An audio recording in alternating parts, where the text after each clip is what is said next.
celebrar lo más en familia que se pueda, como creo que le gustaba a Lucho. Y el Agustino creo que ha sido el lugar oportuno para que tengamos esta misa, llamémosle de despedida y de bienvenida. Bueno, es un chiste, y mientras estábamos en la cola, algunos me decían, ya se fueron casi todos, ¿cuándo te toca a ti? Y yo le dije, todavía un año más voy a esperar.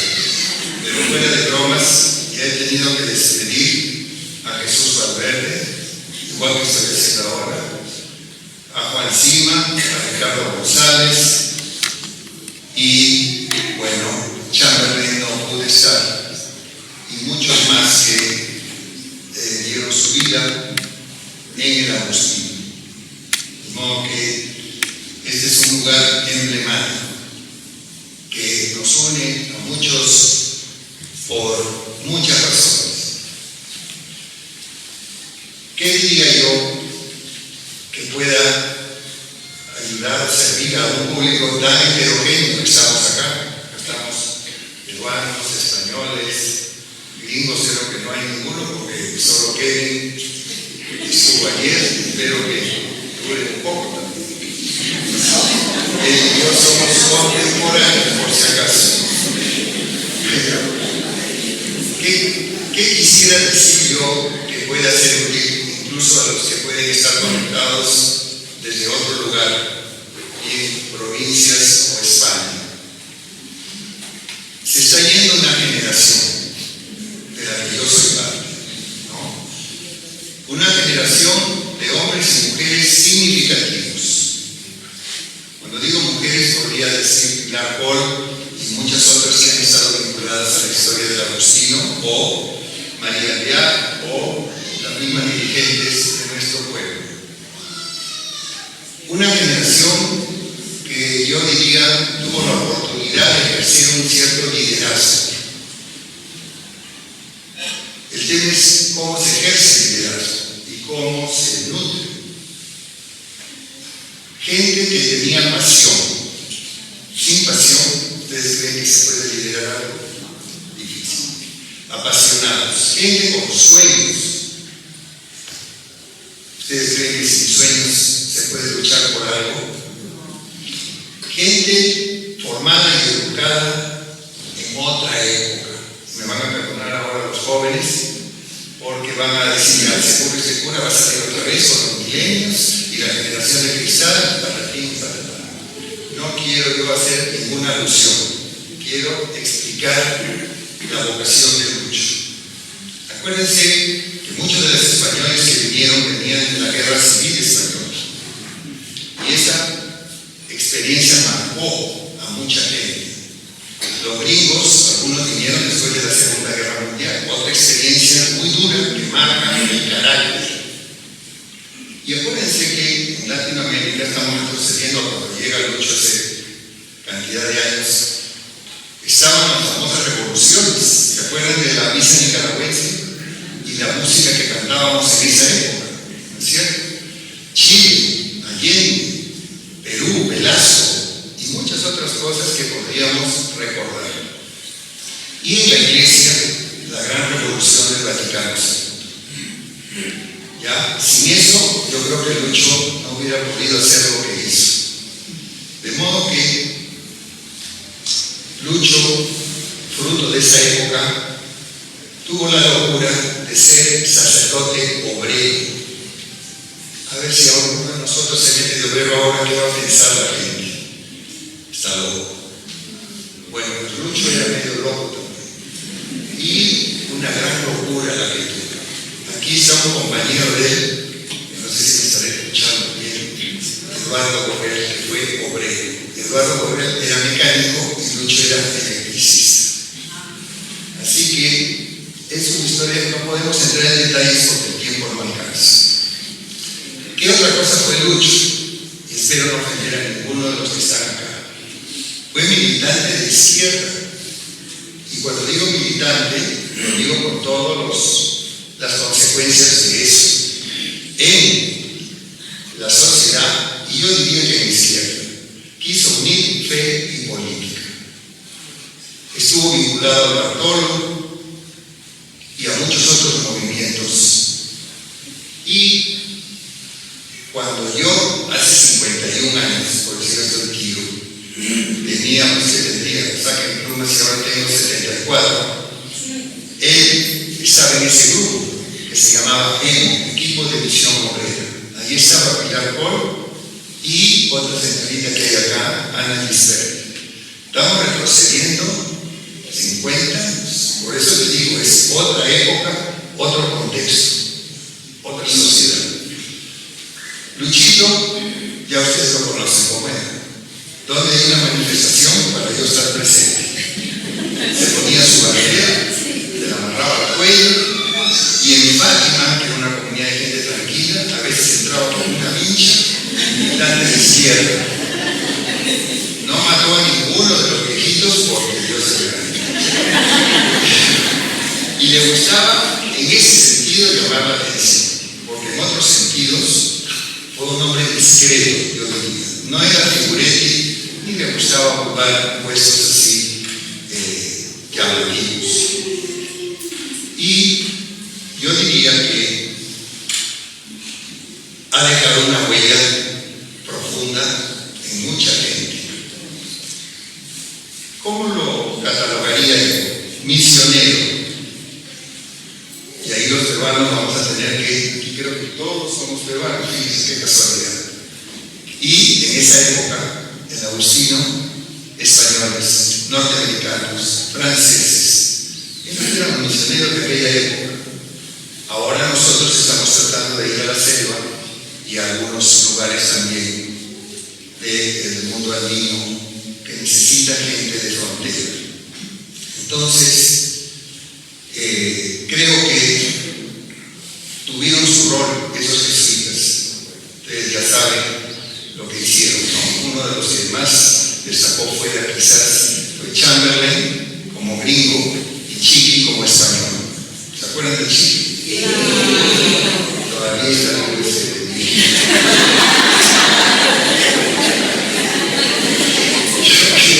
ese cuarto yo lo mantenerse bien, porque ahí vive con el calor del norte y el cariño es la colonia española ahora de los jesuitas en Perú. Entonces, son elementos para entender qué tipo de misionero era ella. Yo diría que fue un jesuita de la época del padre Arrupe. Entren a Google a ver si averiguan quién fue Arrupe, porque muchos ya aquí sabrán.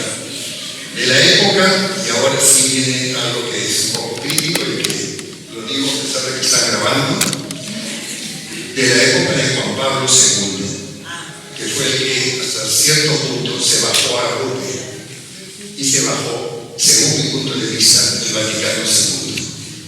Entonces más vale hablar las cosas claras. Ahora que en Lima no está Cipriani, sino que está Castillo, puedo hablar con más libertad.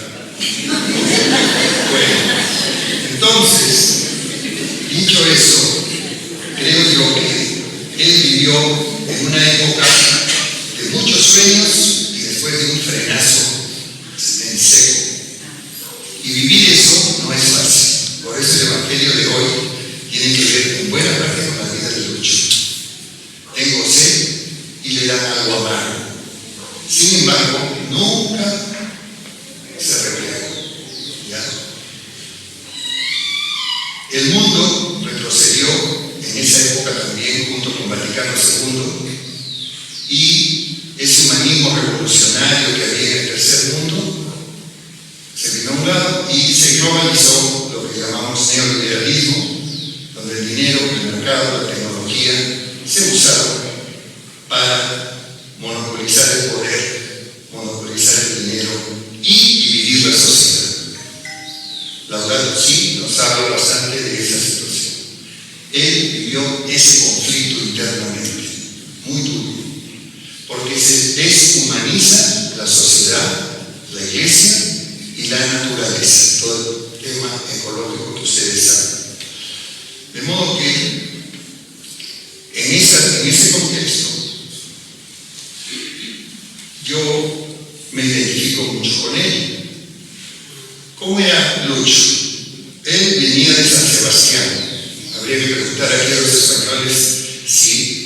entran dentro de la categoría de vasos brutos, no, pero brutos sí eran.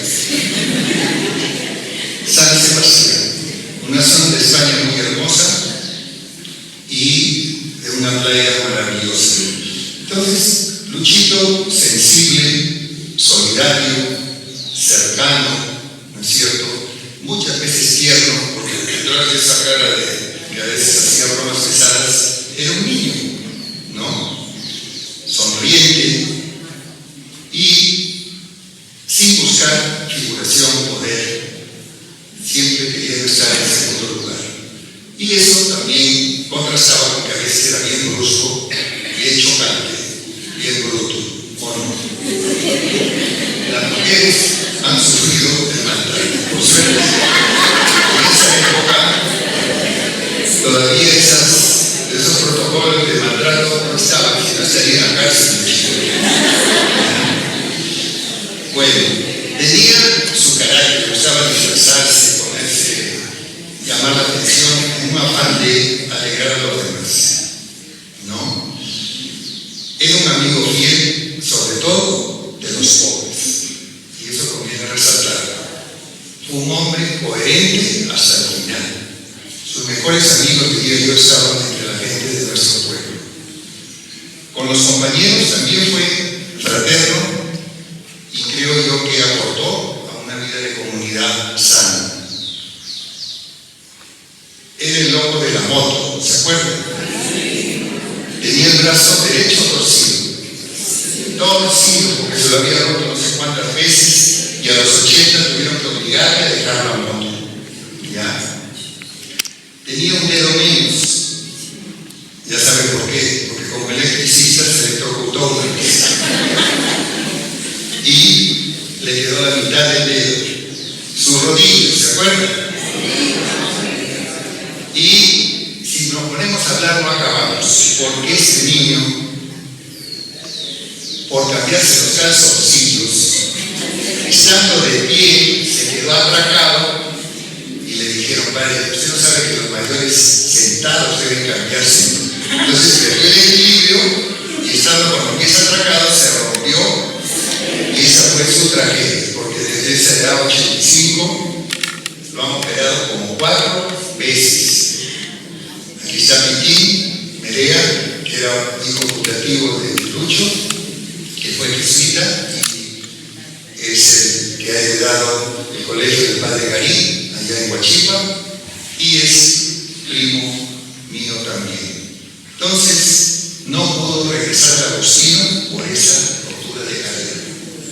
Y lo vivió con humildad. Todo el tiempo que estaba en Fátima, lo vivió con humildad.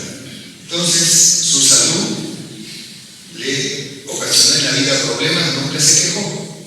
Lo mandaron al Perú y le dijeron: como tú tienes asma, y aquí en España, en lugar donde estás, te puede hacer daño, Lima te va a hacer muy bien. No paraba de usar el spray de cortisona. ¿Se acuerdan? Ahí estaba Luchito con su spray, sin embargo, le da hasta los 94. Piadoso. Esto quiero subrayarlo, porque algunos movimientos sociales solo piensan en el tema político y social. Lucho era un hombre profundamente piadoso, de oración diaria, un hombre muy fraterno y comunitario, ¿no? Y eso no quitaba para nada que fuera un hombre de frontera, un hombre comprometido de izquierda, en educación popular, en lo sociopolítico. Él fue primero mi superior en el Agustino y después yo fui su superior y me vengué de todo lo que me dijo. Y estuvo aquí, y aquí es donde él fue feliz sus últimos años. Y bueno, era un hombre admirable, solidario, donde había una necesidad estaba, bromista, a veces irónico. Yo diría un jesuita de aquí. Y yo y él éramos amigos, pero éramos muy contradictorios, diametralmente opuestos. Él era sencillo, humilde, sobrio, austero, obediente, muy diferente a lo que yo soy.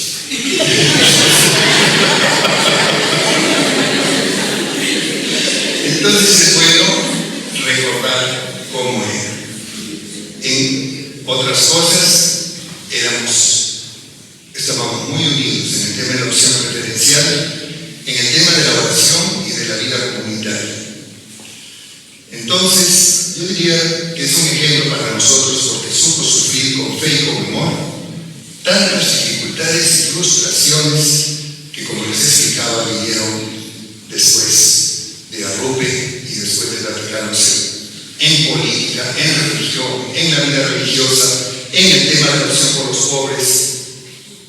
Muchas cosas cambiaron. Perseveró hasta el final.